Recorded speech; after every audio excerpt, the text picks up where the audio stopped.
जय माँ लक्ष्मी भक्तों, आज हम जानने वाले हैं कि जिस घर में बिल्ली के बच्चे पैदा होते हैं उस घर में क्या होता है। और भक्तों, ये बात जानना हमारे लिए बहुत जरूरी है, इसीलिए बोल रहा हूँ कि वीडियो पूरा जरूर देखना। जय माँ लक्ष्मी लाइक जरूर करें। अगर आप जिस किसी भी देवी देवता में अपनी आस्था रखते हैं तो उनके लिए एक लाइक जरूर करें। आपकी दरिद्रता और परेशानी दूर हो जाएगी। भक्तों, बिल्ली यह दुनिया की सबसे मशहूर पालतू जानवर है और जहाँ भी मनुष्य रहते हैं वहाँ यह पाई जाती है। भक्तों, आज की इस वीडियो में आप जान लेंगे कि जिस घर में बिल्ली अपने बच्चों को जन्म देती है उस घर में क्या होता है। यदि आप भी अपने घर में बिल्ली रखते हैं, बिल्लियां पालते हैं, उन लोगों को भी इस वीडियो को जरूर देखना चाहिए। कुत्ते और बिल्ली पालना आज के युग में एक फैशन हो गया है। भक्तों, बिल्लियों के बारे में आपने काफी सारी बातें सुनी होंगी। बिल्लियों के संकेत के बारे में आपने काफी सारी बातें सुनी होंगी और काफी सारी कहानियां सुनी होंगी और काफी सारे ग्रंथ भी आपने पढ़े होंगे। लेकिन उसकी आज जो सच्चाई हम आपको बताने जा रहे हैं, यह हर व्यक्ति को सुननी चाहिए। हमारे सनातन शास्त्र का ऐसा मत है कि इस संसार में ऐसा कोई घर नहीं होता है जिसमें बिल्ली का आगमन नहीं होता है। बिल्ली हर उस घर में जाती है जिस घर में मनुष्य रहते हैं। यदि आपके घर के आजू बाजू में बिल्लियां रोती हैं, तो उनका क्या संकेत होता है। यदि आपके घर में बिल्लियां अपने बच्चों को जन्म देती है तो उसका क्या संकेत होता है। और यदि आप कोई शुभ कार्य के लिए जा रहे हैं और यदि कोई बिल्ली आपका रास्ता काट जाए तो भक्तों, उसका क्या संकेत होता है। भक्तों, बिल्ली एक मांसाहारी स्तनधारी जानवर है। इसकी सुनने और सूंघने की शक्ति प्रखर है और यह कम रोशनी, यहाँ तक कि रात में भी देख सकते हैं। लगभग 9500 वर्ष से बिल्ली मनुष्य के साथी के रूप में है। प्राकृतिक रूप से इनका जीवन लगभग 15 वर्ष का होता है। भगवान श्री हरि विष्णु कहते हैं कि जिस घर में बिल्लियां अपने बच्चों को जन्म देती हैं, उस घर में माँ लक्ष्मी का आगमन होता है। लेकिन यह कितना सच है और कितना झूठ है। भक्तों, वीडियो में आगे बढ़ने से पहले आपसे अनुरोध है कि हमारी वीडियो आपको पसंद आती है तो वीडियो को अभी लाइक कर चैनल को सब्सक्राइब अवश्य करें। भक्तों, प्राचीन काल समय की बात है। एक नगर में एक महिला रहती थी। उस महिला का एक पुत्र होता है तो भक्तों, उसका वह पुत्र अपाहिज होता है। उसका वह पुत्र बिल्कुल अपाहिज होता है। नहीं तो वह बिस्तर से उठ पाता है और ना ही वह चल पाता है। अब वह महिला अपने पुत्र की ऐसी माली हालत देखकर बड़ी दुखी रहती है। हर समय उसको यह चिंता खाई जाती है कि मेरे इस पुत्र का क्या होगा। भक्तों, अब जब दूसरा साल लगता है तो दूसरे साल में उस महिला को दूसरा पुत्र होता है तो भक्तों, उसका दूसरा पुत्र भी बिल्कुल अपाहिज होता है। वह भी उस महिला के पहले पुत्र की तरह ही बिल्कुल अपाहिज होता है। नहीं तो उसका वह दूसरा पुत्र अपने बिस्तर से उठ पाता है और ना ही वह चल पाता है। फिर भक्तों, अब उस महिला को और भी ज्यादा चिंता सताने लगी थी कि अब तो मेरे 2 पुत्र हैं, लेकिन दोनों ही बिल्कुल अपाहिज हैं। इनका क्या होगा, इनका भविष्य कैसा होगा। उसको अब जैसे तीसरा साल लगता है तो तीसरे साल में उस महिला को तीसरा पुत्र भी होता है। जब उस महिला को तीसरा पुत्र होता है तो उसकी भी वैसी ही हालत थी जैसे 2 पुत्र की थी। वह तीसरा पुत्र भी नहीं तो चल पाता है और ना ही अपने बिस्तर से उठ पाता है। भक्तों, अब वह महिला को और भी ज्यादा चिंता सताने लगी कि अब मेरे 3 पुत्र हो गए, लेकिन 3 ही बड़े अपाहिज हैं। तीनों ही चलने फिरने की हालत में नहीं है। इनका भविष्य क्या होगा। अब इनका लालन पालन कौन करेगा। मैं कितने दिन जिंदा रहूंगी। जब तक मैं जीवित हूँ तब तक तो इनकी देखभाल मैं कर सकती हूँ, लेकिन मेरे जाने के बाद इनका क्या होगा। यही चिंता उस महिला को खाई जा रही थी। भक्तों, अब चौथा वर्ष लगता है तो चौथे वर्ष में उस महिला को चौथा पुत्र होता है तो भक्तों, चौथा पुत्र भी अपाहिज होता है। वह चौथा पुत्र भी सेम वही कंडीशन में होता है।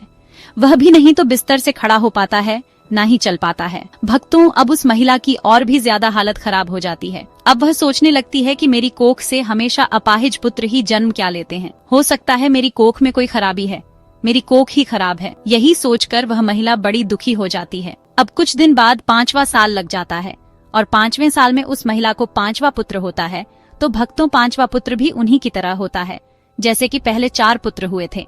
वह 5वां पुत्र भी ना ही तो अपने बिस्तर से उठ पाता है और ना ही वह चल पाता है। भक्तों, अब वह महिला अपनी पूरी आशा छोड़ देती है। पहले उस महिला को ऐसी आशा थी कि एक पुत्र अपाहिज है तो दूसरा पुत्र ठीक होगा। जब 2 पुत्र अपाहिज हो गए तो उस महिला को आशा होने लगी कि तीसरा तो ठीक हो जाएगा। जब 3 पुत्र अपाहिज हो गए तो उस महिला ने यह आशा रखी कि चौथा पुत्र मेरा सही होगा। भक्तों, जब चौथा पुत्र भी अपाहिज हो गया तो उस महिला ने बड़ी कठिनाई से एक आस लगाई कि हो सकता है 5वां पुत्र मेरा ठीक हो जाए। भक्तों, जब 5वां पुत्र भी उसका अपाहिज पैदा होता है तो अब वह औरत बिल्कुल आशा छोड़ देती है और सोचने लगती है, हो सकता है मेरे नसीब में यह अपाहिज पुत्र ही लिखे हैं या फिर हो सकते हैं मेरी कोख ही खराब हो। यही सोचकर वह महिला बड़ी दुखी हो जाती है और हमेशा घुट घुट के जीने लगती है। उस महिला को हमेशा यह चिंता सताने लगती है कि मेरे जाने के बाद इन 5 पुत्र का क्या होगा, इनका लालन पालन कौन करेगा। यही चिंता उस महिला को खाई जा रही थी। घुट घुट के जीती और अपने पुत्र का रो रो के लालन पालन किया करती थी। भक्तों खून के आंसू पीती थी, लेकिन फिर भी अपने पुत्र का अच्छे से लालन पालन किया करती थी। प्रिय भक्तों, अब कुछ समय निकलने के बाद उस महिला के घर में एक सफेद बिल्ली आती है और वह बिल्ली उस महिला के घर में रहने लग जाती है। भक्तों, अब कुछ दिन वह बिल्ली उस महिला के घर में रहती है और कुछ दिन बाद वह बिल्ली अपने सुंदर 4 बच्चों को जन्म देती है। जब बिल्ली अपने 4 बच्चों को जन्म देती है तो भक्तों उस महिला का पहला बच्चा बिल्कुल ठीक हो जाता है। उस महिला का पहला बच्चा अपने बिस्तर से खड़ा भी होने लगता है और अपने पांव पर चलने भी लग जाता है। भक्तों, अब वह महिला बड़ी प्रसन्न होती है और बड़ी खुश हो जाती है और ऊपर वाले का दिल से धन्यवाद करती है। भक्तों, अब महिला उन बिल्ली के बच्चों को अपने पास ही रखा करती और उनका अच्छे से लालन पालन किया करती। भक्तों, कुछ दिन निकलने के बाद वह बिल्ली का फिर से प्रसव होता है और वह बिल्ली फिर से अपने 4 बच्चों को जन्म देती है, तो उसका फिर से उस महिला का दूसरा लड़का ठीक हो जाता है। इसी तरीके से जब बिल्ली को प्रसव होता तब उस महिला का हर बच्चा ठीक होता जाता। इसी तरीके से उस महिला के सभी बच्चे ठीक हो जाते हैं और भक्तों, उस महिला के घर में अन्न धन की कोई कमी नहीं रहती है। हमारे सनातन शास्त्र में ऐसा कहा जाता है कि जिस घर में बिल्ली अपने बच्चों को जन्म देती है उस घर में ही माँ लक्ष्मी का तीव्र गति से आगमन होता है। उस घर में सुख समृद्धि इतनी आ जाती है कि उस घर में रहने वाले मनुष्य नहीं संभाल पाते। भक्तों, जिस घर में बिल्ली अपने बच्चों को जन्म देती है उस घर में सुख समृद्धि खूब आती। लेकिन हमारे सनातन शास्त्र में ऐसा कहा गया है कि बिल्ली को घर में पालना अशुभ माना जाता है। जिस घर में बिल्लियां रोती हैं वह भी बहुत अशुभ होता है, इसलिए बिल्लियों को पालना हमारे सनातन शास्त्र के अनुसार अशुभ माना जाता है। हमारे सनातन शास्त्र में ऐसा कहा जाता है, यदि आप किसी भी शुभ कार्य के लिए प्रस्थान करते हैं और यदि बिल्ली आपका रास्ता काट जाए तो उसको अशुभ माना जाता है। कहा जाता है कि जिस वक्त आप किसी काम के लिए जा रहे हैं और बिल्ली यदि आपके आड़े आ जाए, आपका रास्ता काट दे, तो आपका वह काम नहीं बनता है। और ऐसा भी कहा जाता है कि जब बिल्ली आपका रास्ता काट दे तो आपको नहीं जाना चाहिए। यदि आपके घर में आकर के बिल्ली रोती है तो भक्तों इसको भी बहुत बड़ा अशुभ संकेत माना जाता है। हमारे सनातन शास्त्र के मुताबिक ऐसा कहा जाता है कि जिस घर में बिल्लियां रोती हैं उस घर में किसी न किसी की अकाल मृत्यु होने का भय होता है। जो लोग अपने शौक के लिए बिल्लियां पालते हैं, घर में बिल्लियों को पालना बड़ा अशुभ संकेत माना जाता है। अशुभ होता है, इसलिए जो लोग बिल्लियां पालते हैं वह इस वीडियो को जरूर देखें और आज से वह बिल्लियां पालना बंद करें। भक्तों, जब हम घर में बिल्लियां पालते हैं तो हमारे सनातन शास्त्र में ऐसा लिखा है कि जहां बिल्लियां रहती हैं वहां पर नकारात्मक ऊर्जा आ जाती है। जिस घर में बिल्लियां रहती हैं उस घर में भी नकारात्मक ऊर्जा का प्रभाव हो जाता है, इसलिए बिल्लियां पालना बहुत अशुभ होता है। भक्तों, यदि आपको आधी रात में बिल्ली दिखाई देती है तो इसको भी बहुत बड़ा अपशगुन माना जाता है। कहा जाता है कि जिस व्यक्ति को आधी रात को बिल्लियां दिखाई देती हैं तो उस व्यक्ति का भाग्य रूठ जाता है। लेकिन दूसरा मत यह भी है कि जिस घर में बिल्ली अपने बच्चों को जन्म देती है उस घर में माँ लक्ष्मी का आगमन हो जाता है। ज्योतिष शास्त्र के अनुसार ऐसा माना जाता है कि जिस घर में बिल्ली पाली जाती है तथा बिल्ली बार बार घर में आ रही है तो यह हमारे लिए अशुभ है। हमारे घर में जहाँ जहाँ बिल्ली घूमती है उस जगह पर नकारात्मक ऊर्जा आती है तथा हमारे घर में मौजूद सकारात्मक ऊर्जा की भी हानि होती है। जिस घर में बिल्ली पाली जाती है उस घर के सदस्य के स्वास्थ्य पर भी बुरा असर पड़ता है। घर के सदस्य बार बार किसी बीमारी की चपेट में आते रहते हैं। अगर बिल्ली घर में मलमूत्र करती है तो हमारे ऊपर काफी सारे संकट आने की संभावना भी रहती है। ऐसा भी माना जाता है कि आपके घर की पालतू बिल्ली अगर अचानक से कहीं पर चली जाए तो समझ लीजिए आने वाले कुछ ही समय में आपके साथ अशुभ घटना होने वाली है। बिल्ली भगवान विष्णु की पत्नी लक्ष्मी की बड़ी बहन अलक्ष्मी की सवारी है।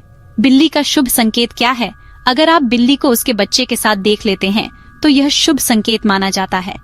इसका मतलब है कि आपकी किसी पुराने भक्तों या रिश्तेदार से मुलाकात होने वाली है तथा आपको कुछ अच्छी खबर भी मिल सकती है। अगर दीपावली की रात आपके घर बिल्ली आ जाए तो यह शुभ माना जाता है। इससे आपको धन की प्राप्ति हो सकती है।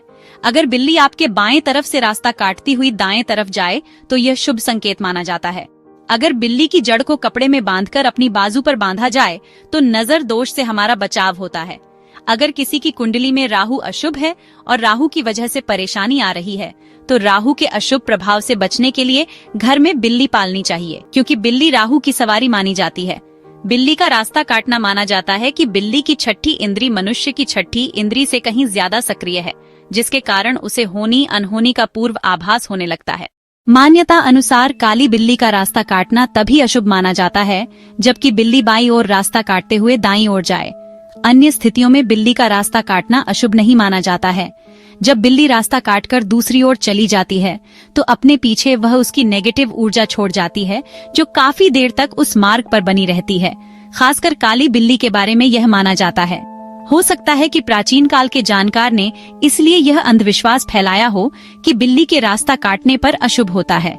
बिल्ली का रोना, बिल्ली के रोने की आवाज बहुत ही डरावनी होती है। निश्चित ही इसको सुनने से हमारे मन में भय और आशंका का जन्म होता है। माना जाता है कि बिल्ली अगर घर में आकर रोने लगे तो घर के किसी सदस्य की मौत होने की सूचना है या कोई अनहोनी घटना हो सकती है। बिल्ली का आपस में झगड़ना, बिल्लियों का आपस में लड़ना धन हानि और गृह कला का संकेत है। यदि किसी के घर में बिल्लियां आपस में लड़ रही हैं, तो माना जाता है कि शीघ्र ही घर में कलह उत्पन्न होने वाली है। गृह कलह से ही धन हानि होती है।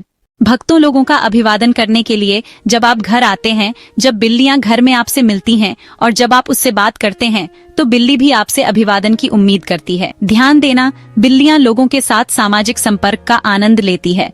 बिल्ली को स्ट्रेच किया जा सकता है, उसके साथ खेला जाता है या उससे बात की जाती है। प्रत्येक दिन लंबे समय तक अकेले रहने वाली बिल्लियों को मालिक का ध्यान आकर्षित करने की अधिक संभावना हो सकती है। बिल्लियों को अकेले रहना पसंद नहीं है। बिल्लियां अक्सर खेलने या अपने मालिक का ध्यान आकर्षित करने के लिए भी म्याऊं करती हैं।